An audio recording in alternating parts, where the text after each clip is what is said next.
Joining us right now, everyone all over North America knows him. He can never be duplicated. The guy's transparent, honest. I love his passion and his honesty. Simon Borg of MLSsoccer.com. Simon, welcome, my friend. Anthony, thank you for having me on. Great to be on again. My pleasure, Simon. I tell you, if you were close by to me that day you put the piece out about Antonio Conte, I would have kissed you in the front, the back, sideways, upside down. God bless you for saying what you did. Let's start off with that. Arrogant at its highest order by Antonio Conte. I sent you the clip. I was outspoken myself about it. And even again today, I went to Italy to speak to a high media guy, and we talked about his arrogance. It's almost as if he's doing a favor to the Italian people by coaching this team. But leaving Giovinco off is an unbelievable, it's unbelievable for me, Simon. Talk about it.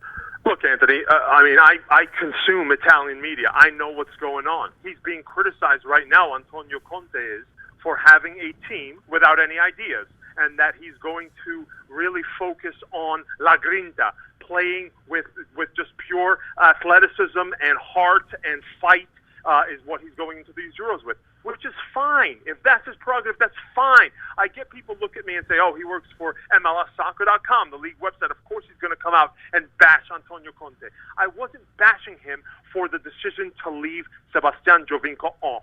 That is a decision of a head coach. Head coach, it's his prerogative. He can do that. What bothered me is he did not need to take a dig at us. He's a coach.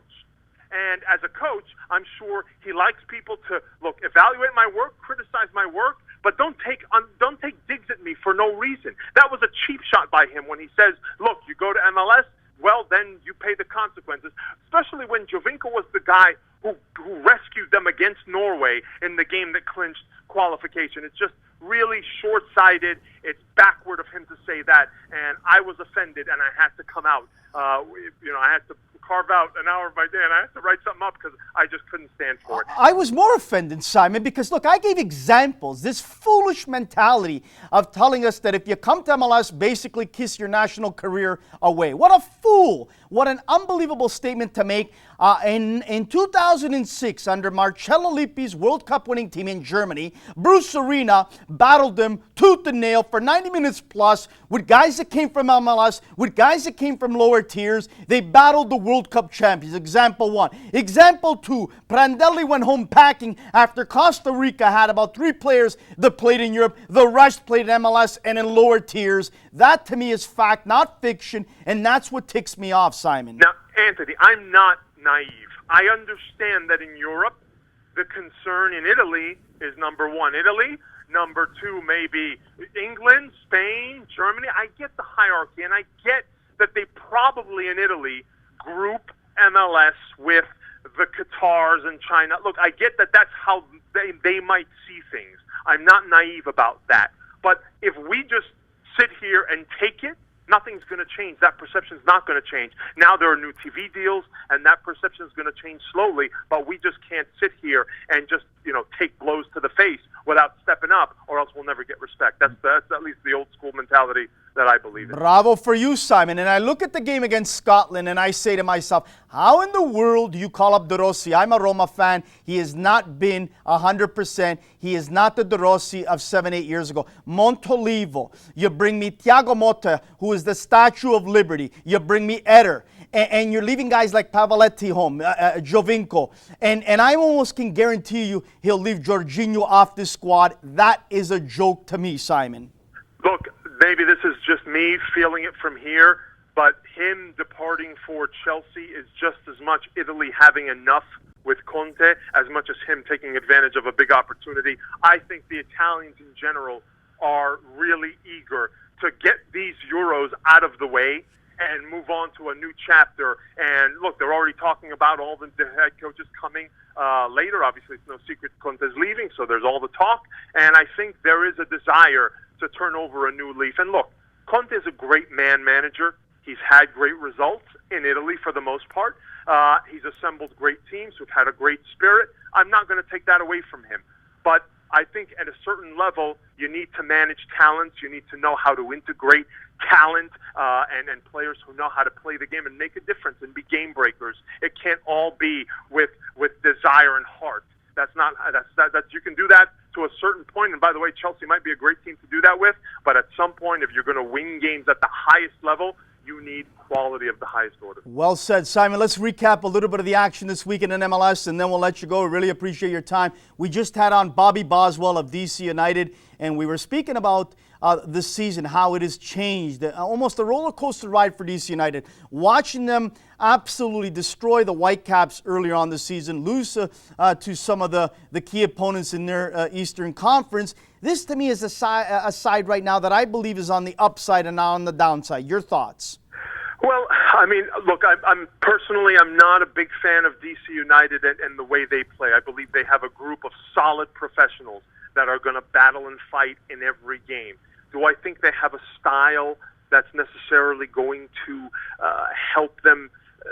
They'll be in most games, but I'm not confident in them winning most games. So that's why I would say I'm not a fan of them. Obviously, Ben Olsen, they feel they have a formula, MLS talent, MLS experience.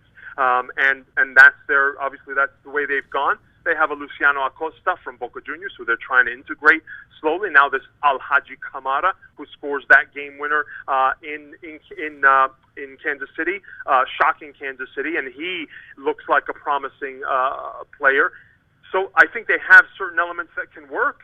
I just don't think they have what they would say, to stick with the Italian theme, gioco. They don't have that game, that play that they develop. They kind of manage and plug away at games, and will come away with results. But I think I don't put them in the elite of the league, to put it that way. Let's talk about the New York Red Bulls, a freight train that cannot be stopped right now. They destroyed New York City FC. I'm sure you saw it in person live there. And then they take care of business against TFC once again. To me, Felipe and Dax McCarty right now are a wonderful tag team duo. Mix in, I think, a valuable key addition in Colin. Watch out, the Red Bulls could really do some damage and going all the way and winning it all this year. And that Colin signing, the central defender, that's I think is underrated by most folks, because I know he was under the radar a little bit because he wasn't starting anymore for Orlando, and I think people forgot about him. This is an all-star quality defender, and his personality, his style fits in very much with the aggressive mentality that the Red Bulls have. And I agree with you. This is a team that, look, had a similar 6-game patch last year where they just, had a rough time finding themselves. And look, no one knew what they were going to become. And look, they went through that stretch as well. The results weren't falling their way, but they have an identity. They stuck with it. And that identity, more often than not, where they're attacking and they have a purpose about their game, unlike, in my opinion, what DC does.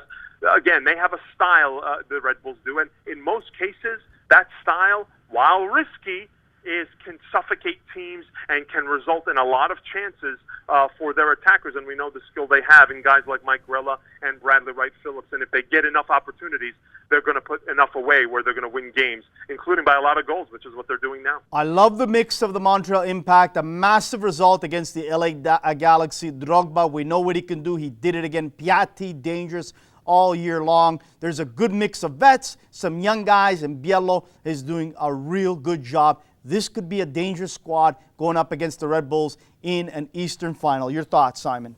Yeah, it's amazing to me having Didier Drogba on the team. What a lift, what a belief it gives the Montreal Impact. Look, a lot of people don't like talking about the intangibles and the belief in what you're doing, but I think having Drogba on the field gives that team the belief that at any moment they can pull out a win, and it raises their level, and you can see it. It's similar to what Jermaine Jones, I think, has done with the Colorado Rapids. It's that there's a belief about that team when they're on the field, and I think Piatti, obviously, he's given more room to operate, because now you can't just key on him because you have Drogba. I think the Drogba influence is so important, and I think it's very symbolic that he gets that goal to beat the LA Galaxy, an LA Galaxy team that's struggling mightily away from home. And I think they lose some of that belief when they go on the road, and I think it feels like an older team, the LA Galaxy do. And when they go on the road, you wonder what toll that takes on them, and they don't have that energy and that fight that you see from a team like the Red Bulls. So, I think when it comes to Montreal, I think they have that quality that I think more cases than one is going to end up helping them in big moments as we saw against the Galaxy. Simon, finally, respect. Finally, the Philadelphia Union are starting to show their fans that they mean business this year. Maurice Ledoux joined me earlier this year, CJ Sapong, on and on. These guys finally are starting to gel together. It's time that they show the Philly fans some love and some respect by getting into the playoffs. What do you think early on that this team is a serious, contender in the East, or are they just going to fade away, do you believe? Well, their lead, they don't lead by much. They're at the top of the East, and they only lead by a point, and there is a big pack chasing them here, where there are 3 teams within 2 points of them. So, look, they may not hold on to that first-place slot for long. That's okay. I think they've shown enough to the fans where the fight that they have, and Jim Curtin has them believing. Again, I'm going to have some of your listeners puke on me here a little bit because I'm talking about these intangibles again. But it's the belief that the Philadelphia Union have. Going to Colorado, down a goal, and fighting back for that equalizer, what they've done in recent results, especially away from home, where they just have this belief about them and they just keep going at the opposition. It's really inspiring to watch, and I think they will be around for the long haul. They may not be first, but they will be contenders, and I think they make it into the playoffs unless something unpredictable happens and they just fall apart. I don't see it. I think they get stronger. I think Ernie Stewart and Jim Curtin know what they need to do, maybe in terms of acquisitions in the summer, and it's only upward from here. So I look forward to see what they can do now over the course of the rest of the year. Just before we let you go, a couple teams in the West I want your thoughts on, analyze where they're headed. And one is Houston Dynamo, who I really feel for their fans, not just this year, the way things have spiraled out of control. Their coach leaving to go back home. Last year, struggling. Where do you see them ending up? And also, to me, the Seattle Sounders. 1 week, you see them real good. The next week, not good. It's a he said, she said type of a team. Where do you see these two finishing up?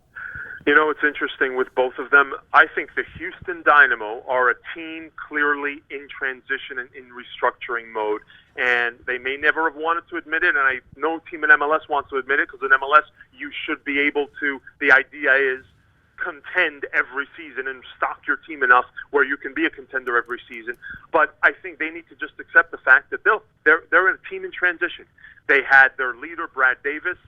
They need to change over. They brought in some parts, but it feels like there needs to be more of an acceptance. Hey, we're going to change over this team. There's going to be a process. We're going to take our lumps, but we're going to do it. And I think they should bring in a coach now that they have the opportunity to have a different philosophy about them. I think now they can evolve from the group that took them so far, the group under Dominic Kinnear, the group that had a lot of fight and an identity, where they're just going to battle you every game. And I think they want to move on, and some of their personnel seems to take them in a different direction. But now they have to actually go in and do it, dive into it, change the personnel, knowing that you're going to take some lumps. Now, Seattle, they're a team that I think needs a transition, but they're resisting it. They're fighting it. And so you're seeing a lot of the same faces there, and I think they do need a freshening up that is slow in coming.